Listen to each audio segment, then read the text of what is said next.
ಮಂಗಳೂರಿನ ಧರ್ಮಾಧ್ಯಕ್ಷರು, ನನ್ನ ಧರ್ಮಾಧ್ಯಕ್ಷರು ಆಗಿರುವ ಬಿಷಪ್ ಪೀಟರ್ ಪಾಲ್ ಸಲ್ಡಾನರವರೇ, ತುಂಬ ಆತ್ಮೀಯರು ಆಗಿರುವ 26 ವರ್ಷಗಳ ಧರ್ಮಾಧ್ಯಕ್ಷ ಸೇವೆಯನ್ನು ಉತ್ತಮವಾಗಿ ಮಾಡಿದ ಬಿಷಪ್ ಜೆರಾಲ್ಡ್ ಐಸಕ್ ಲೋಬರವರೇ, ಫಾದರ್ ಸುದೀಪ್ ರವರೇ, ಫಾದರ್ ಪ್ರಶಾಂತ್ ರವರೇ, ವೇದಿಕೆಯಲ್ಲಿರುವ ಗಣ್ಯರೇ, ಅಲ್ಲಿ ಇರುವವರೇ, ನಮ್ಮ ಮುಂದೆ ಇರುವ ನಾಯಕರೇ, ನಾಯಕಿಯರೇ ಮತ್ತು ಎಲ್ಲ ಅತಿಥಿಗಳೇ, ನಿಮ್ಮೆಲ್ಲರನ್ನು ನೋಡೋದಕ್ಕೆ, ಈ ಕಾರ್ಯಕ್ರಮದಲ್ಲಿ ಭಾಗವಹಿಸುವುದಕ್ಕೆ ತುಂಬ ಸಂತೋಷ. ಒಬ್ಬರಿಗೆ ವಿದಾಯ ಹೇಳಲು ಮತ್ತು ಮತ್ತೊಬ್ಬರನ್ನು ಸ್ವಾಗತಿಸಲು ನಾವಿಲ್ಲಿ ಮಿಶ್ರ ಭಾವನೆಗಳಿಂದ ಸೇರಿದ್ದೇವೆ. ಫಾದರ್ ಸುದೀಪ್ ಪಾಲ್ MSFS ಅವರಿಗೆ ವಿದಾಯ ಹೇಳಲು, ಫಾದರ್ ರೋಷನ್ ರೊಸಾರಿಯೋ ಅವರನ್ನು ಸ್ವಾಗತಿಸಲು. 16 ವರ್ಷಗಳ ಹಿಂದೆ ಬೆಂಗಳೂರಿನ ಒಂದು ದೊಡ್ಡ ಸಂಸ್ಥೆಯಲ್ಲಿ ಅಲ್ಲಿ ಗುರುದೀಕ್ಷೆಯ ಕಾರ್ಯಕ್ರಮ ಆಯಿತು. ಸಾಧಾರಣ ಇದೇ ಸಮಯ ನಾನು ಅಲ್ಲಿಗೆ ಹೋಗಿದ್ದೆ. ಧರ್ಮಾಧ್ಯಕ್ಷನಾಗಿ ಒಬ್ಬ ತರುಣನಿಗೆ ಗುರು ದೀಕ್ಷೆ ಕೊಡೋದಕ್ಕೆ ಹೋಗಿದ್ದೆ. ಅಲ್ಲಿ ಕ್ವಾಡ್ರ್ಯಾಂಗಲ್ 4 ಅದು ಮಗುಲಲ್ಲೂ ಕಟ್ಟಡ ಇತ್ತು, ನಡುವಿನಲ್ಲಿ ಕ್ವಾಡ್ರ್ಯಾಂಗಲ್ ಮೈದಾನ ಇತ್ತು, ಅಲ್ಲಿ ಸ್ಟೇಜ್ ಹಾಕಿದ್ದರು. ನಾವು ಈ ಪೂಜಾ ವಿಧಿಯನ್ನು ಆರಂಭಿಸಿದ್ದೆವಷ್ಟೇ, ಆಗ ಸಿಡಿಲು, ಮಿಂಚು, ಧಾರಾಕಾರವಾದ ಮಳೆ, 20-30 ನಿಮಿಷ ಎಡೆಬಿಡದೆ ಮಳೆ ಸುರಿಯಿತು. 31ನೇ ನಿಮಿಷದಿಂದ ಮತ್ತೆ ಎಲ್ಲ ಪ್ರಶಾಂತವಾಯಿತು. ಇಡೀ ಗುರು ದೀಕ್ಷೆಯ ಕಾರ್ಯಕ್ರಮ ಅತ್ಯಂತ ಸುಗಮವಾಗಿ, ಪ್ರಶಾಂತತೆಯಿಂದ, ಶಾಂತಿಯುತವಾಗಿ ಆ ಸುಂದರ ವಾತಾವರಣದಲ್ಲಿ ನಡೆಯಿತು. ಆ ಗುರುದೀಕ್ಷೆ ಬೇರೆ ಯಾರದ್ದು ಅಲ್ಲ, ಇಲ್ಲಿ ನಮ್ಮ ಮುಂದೆ ಕುಳಿತಿರುವ ಫಾದರ್ ಸುದೀಪ್ ಪೌಲ್ ಅವರದ್ದು. 16 ವರ್ಷಗಳ ಹಿಂದೆ. ಅಂದು ಬಿರುಗಾಳಿ, ಸುಂಟರ ಗಾಳಿ, ಮಿಂಚು, ಸಿಡಿಲು, ಆದರೆ ಅಂಥದ್ದೇನು ಇವಂತೂ ಇಲ್ಲ. ಅದಕ್ಕಾಗಿ ದೇವರಿಗೆ ನಾವು ಮಹಿಮೆಯನ್ನು ವ್ಯಕ್ತಪಡಿಸಬೇಕಾಗಿದೆ. ಅದು ಫಾದರ್ ಸುದೀಪ್ ಪಾಲ್. ಇಂದು ಅಂಥ ಯಾವುದೇ ಬಿರುಗಾಳಿ ಇಲ್ಲ, ಆದರೆ ಭಾವನೆಗಳು ಮಿಶ್ರವಾಗಿವೆ. ಜೀವನದಲ್ಲಿ ಸಂಧಿಸೋದು ಒಂದು ಸಂತೋಷ, meeting is a joy, parting is a pain, ಅಗಲಿಕೆ ಒಂದು ನೋವು ಎಂದು ಹೇಳಲಾಗುತ್ತದೆ. ಇಂದು ನಾವು ಫಾದರ್ ಸುದೀಪ್ ಅವರಿಗೆ ವಿದಾಯ ಹೇಳುವಾಗ ಅದೇ ಭಾವನೆಗಳಿಂದ ತುಂಬಿದ್ದೇವೆ. ಸಂದೇಶದಲ್ಲಿ ಅವರು ಕ್ರಿಯಾಶೀಲ ನಾಯಕರಾಗಿ ಇದ್ದರು. ತಮ್ಮ ಪೂರ್ಣ ವಿಧಾನ, ಜನಪರ ಕಾರ್ಯಕ್ರಮಗಳು ಮತ್ತು ಅತ್ಯಂತ ಸಮರ್ಪಣೆಯೊಂದಿಗೆ ಅವರು ಸಂದೇಶದ ಬೆಳವಣಿಗೆಗೆ ಮತ್ತು ಪ್ರಗತಿಗೆ ಕೊಡುಗೆ ನೀಡಿದ್ದಾರೆ. ವೃತ್ತಿಪರರು ಮತ್ತು ಶೈಕ್ಷಣಿಕ ಸಂಸ್ಥೆಗಳೊಂದಿಗೆ ಸಂಪರ್ಕ ಸಾಧಿಸುವುದು, ಅದು ಮುಖ್ಯವಾಗಿ ವಿಶ್ವವಿದ್ಯಾಲಯಗಳೊಡನೆ ಉತ್ತಮ ಬಾಂಧವ್ಯವನ್ನು ಅವರು ಕಟ್ಟಿಕೊಂಡಿದ್ದರು. ಅವರು ಸವಾಲಿನ ಯೋಜನೆಗಳನ್ನು ಹಮ್ಮಿಕೊಳ್ಳಲು ಸತತ ದುಡಿದಿದ್ದಾರೆ. ಮಾತ್ರವಲ್ಲದೆ ಅನೇಕರನ್ನು ವೃತ್ತಿಪರರನ್ನಾಗಿ ಬೆಳೆಯಲು ಪ್ರೇರೇಪಿಸಿದ್ದಾರೆ. Father Sudeep KRCBC commission for social ಕಮ್ಯುನಿಕೇಷನ್ಸ್ನ ಕಾರ್ಯದರ್ಶಿ ಮತ್ತು ಸಂದೇಶದ ನಿರ್ದೇಶಕರು. ಇಂದು ಬೆಳಿಗ್ಗೆ ಕರ್ನಾಟಕದ 14 ಧರ್ಮ ಕೇಂದ್ರಗಳ 10 ಧರ್ಮ ಕೇಂದ್ರಗಳಿಂದ ಅಲ್ಲಿಯ ಸಂಪರ್ಕ ಮಾಧ್ಯಮದ ಕಾರ್ಯದರ್ಶಿ ನಿರ್ದೇಶಕರು ಇಲ್ಲಿಗೆ ಬಂದಿದ್ದರು. ನಮ್ಮ ಸಭೆ ಇತ್ತು. ಅದು ಅವರೊಡನೆ ಇಟ್ಟ ಸಂಬಂಧದ ಒಂದು ಚಿಹ್ನೆಯಾಗಿತ್ತು.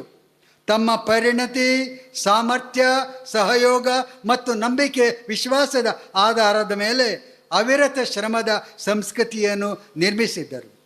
ಮಾಧ್ಯಮ ವೃತ್ತಿಪರರು ಮತ್ತು ಸಾಹಿತ್ಯಿಕ ವ್ಯಕ್ತಿಗಳನ್ನು ತಲುಪುವ ಅವರ ಶಕ್ತಿ ನಿಜವಾಗಿಯೂ ಗಮನಾರ್ಹವಾಗಿತ್ತು.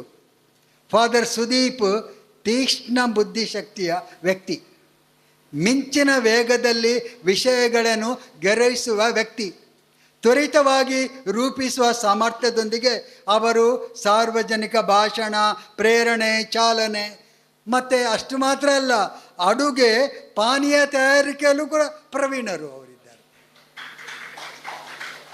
ಆ ಕೌಶಲ್ಯಗಳನ್ನು ಹೊಂದಿದ್ದವರು. ಅದಕ್ಕಾಗಿಯೇ ನೀವು ಇಲ್ಲಿ ಸಂದೇಶಕ್ಕೆ ಭೇಟಿ ಕೊಡುತ್ತಿರುವಾಗ ಇತ್ತ ಕಡೆಯಲ್ಲಿ ಸಂಗೀತದ ನಾದ, ಅಲ್ಲಿ ಮೂಗಿಗೆ ಮತ್ತೊಂದು ಪರಿಮಳದ ಸುವಾಸ, ಇದು ನಮಗೆ ಬರುತ್ತಿರುವುದನ್ನು ನೀವು ಗಮನಿಸಿರಬಹುದು. ಅದಕ್ಕೆ ಫಾದರ್ ಸುದೀಪೇ ಕಾರಣ. ಅತ್ಯಂತ ದಟ್ಟಣೆಯ, ಕ್ಲಿಷ್ಟಕರ ಹಾಗೂ ಸವಾಲಿನ ಸಮಯದಲ್ಲಿ ಶಾಂತವಾಗಿ ಗಮನ ಹರಿಸುವ ಸಾಮರ್ಥ್ಯವು ಅವರದು. ಅದನ್ನು ನಾವು ಮೆಚ್ಚಬೇಕಾಗಿದೆ.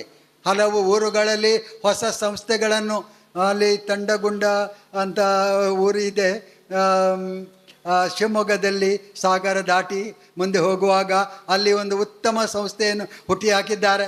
ಕೋಲಾರದಲ್ಲಿ ಕಾಲೇಜು ಆರಂಭಿಸಿದರು, ಅದು ಅದರಲ್ಲಿ ಸುಮಾರು 1500 ವಿದ್ಯಾರ್ಥಿಗಳಿದ್ದಾರೆ. ಮತ್ತು ಬೆಂಗಳೂರಿನ ವಿಶ್ವವಿದ್ಯಾಲಯದಲ್ಲಿ ಕೂಡ ಅವರು ಸಂಸ್ಥೆಯನ್ನು ಬೆಳೆಸಿದ ಕೀರ್ತಿ ಅವರದು. ಫಾದರ್ ಸುದೀಪ್, ನಾವಿಂದು ಮಂಗಳೂರಿನ ಸಂದೇಶದಲ್ಲಿ ನಿಮಗೆ ವಿದಾಯ ಹೇಳುತ್ತಿದ್ದೇನೆ. ಆದರೆ ಬಳ್ಳಾರಿಯ ಕೊಪ್ಪಳದಲ್ಲಿ SFS ಕಾಲೇಜಿನ ಪ್ರಾಂಶುಪಾಲರಾಗಿ ನಿಮ್ಮ ಮುಂದಿನ ನೇಮಕಾತಿಯೊಂದಿಗೆ ನಿಮ್ಮನ್ನು ಸ್ವಾಗತಿಸುವ ಸೌಭಾಗ್ಯ ಕೂಡ ನಮ್ಮದು. ಇಲ್ಲಿ ಇದ್ದು ನಾನು ಅವರಿಗೆ ವಿದಾಯ ಹೇಳಬೇಕು, ಅಲ್ಲಿ ಹೋಗಿ ಅವರನ್ನು ಬರಮಾಡಿಕೊಳ್ಳಬೇಕು. ಅದು ಬಳ್ಳಾರಿ ಧರ್ಮಕ್ಷೇತ್ರದಲ್ಲಿ ಇರುವ ಊರು. ಅದು ಮಾತ್ರವಲ್ಲದೆ ಇಲ್ಲಿ ಪ್ರೇಮನಗರದಲ್ಲಿ ನೀವು ಹೋಗುವುದನ್ನು ನೋಡಿ ನಮಗೆ ಬೇಸರವಾದರೂ ಅಲ್ಲಿ ವಿಜಯನಗರದಲ್ಲಿ ನೀವು ಬರುವುದನ್ನು ಕಂಡು ಸಂತೋಷವಾಗುತ್ತಿದೆ.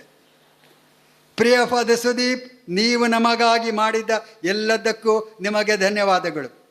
ನಿಮ್ಮ ಪೋಷಕ ಸಂತ ಪೌಲ್ ಅವರೊಂದಿಗೆ ನೀವು ಹೇಗೆ ಘೋಷಿಸಬಹುದು, ನಾನು ಉತ್ತಮ ಹೋರಾಟವನ್ನು ಮಾಡಿದ್ದೇನೆ, ನಾನು ನನ್ನ ಓಟವನ್ನು ಓಡಿದ್ದೇನೆ, ನನ್ನ ವಿಶ್ವಾಸವನ್ನು ಕಾಪಾಡಿದ್ದೇನೆ, ಪ್ರಭು ನನಗೆ ಅವರು ಕೊಡಲಿಕ್ಕಿರುವ ಆ ಮುಕುಟಕ್ಕಾಗಿ ಕಾದಿದ್ದೇನೆ ಅಂತ.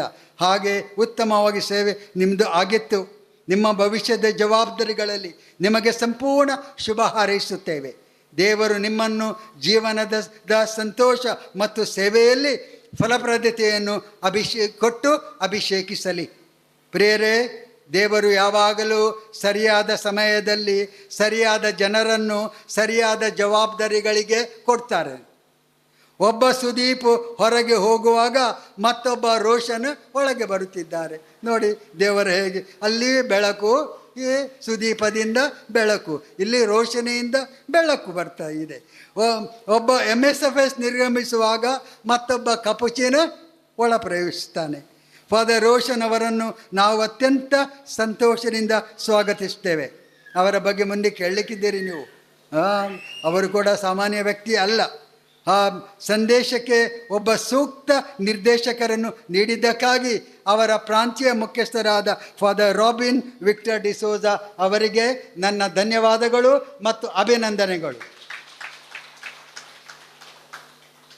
ಬೈಬಲ್ನಲ್ಲಿ ಒಂದು ಮಾತು ಇದೆ, god loves A cheerful giver and there is more joy in giving than in loving. Acts of the Apostles 20:35. ನೋಡ್ರಿ, ಇಲ್ಲೊಬ್ಬ ತರುಣ ಇದ್ದಾರೆ, ದಾನಿಗಳು. ನಾನು ಅವರಿಂದ ಒಂದು ಮಾತು ಕೇಳಿದ್ದೆ. ಬೆಂಗಳೂರಿನಲ್ಲಿ ಅವರನ್ನು ಸನ್ಮಾನಿಸುವ ಕಾರ್ಯಕ್ರಮ ಇತ್ತು.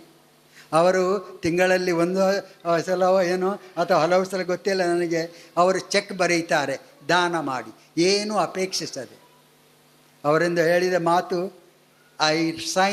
when I sign checks, I feel something divine is happening in me. God gives unconditionally.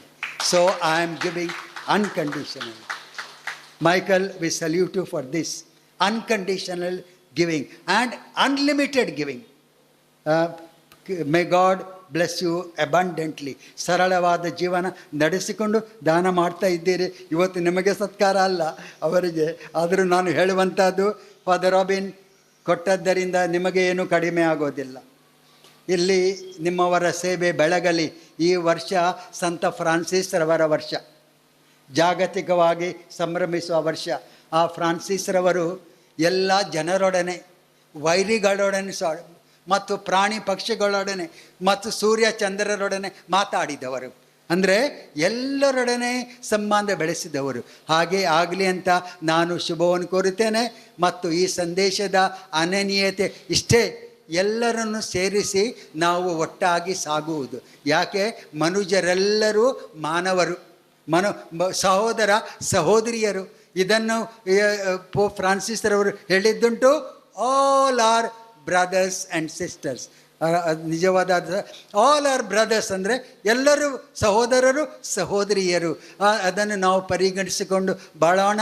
ಮತ್ತು ಫಾದರ್ ಸುದೀಪ್ ಹೋಗ ಊರು ಅದು ಕೊಪ್ಪಳದಲ್ಲಿ ಹತ್ತಿರದಲ್ಲಿ ಇರುವಂಥದ್ದು ಯಲಬುರ್ಗಾದಲ್ಲಿ ನಮ್ಮ ನಾಡಿನ ಒಬ್ಬ ದೊಡ್ಡ ಹಿರಿಯ ಕವಿ ಇದ್ದರು. ಆ ಕವಿ ಯಾರು ಗೊತ್ತಾ ನಿಮಗೆ? ಸಿದ್ದಯ್ಯ ಪುರಾಣಿಕ್, ಡಾಕ್ಟರ್ ಸಿದ್ದಯ್ಯ ಪುರಾಣಿಕ್. ಉತ್ತಮ ಕವನಗಳನ್ನು ಅವರು ಬರೆದಿದ್ದಾರೆ. ಅವರು ಮೊದಲು ತಹಸೀಲ್ದಾರ್ ಆಗಿದ್ದರು ಹಲವು ಊರುಗಳಲ್ಲಿ. ನಂತರ ಪ್ರಮೋಷನ್ ಆಗಿ IAS ಸಿಕ್ಕಿತು. ಅವರು ಕೊಡಗಿನಲ್ಲಿ, ಬೆಳಗಾವಿಯಲ್ಲಿ ಜಿಲ್ಲಾಧಿಕಾರಿಯಾಗಿದ್ದರು. ಉತ್ತಮ ಕವನಗಳನ್ನು, ಕಥೆಗಳನ್ನು ಬರೆದಿದ್ದಾರೆ.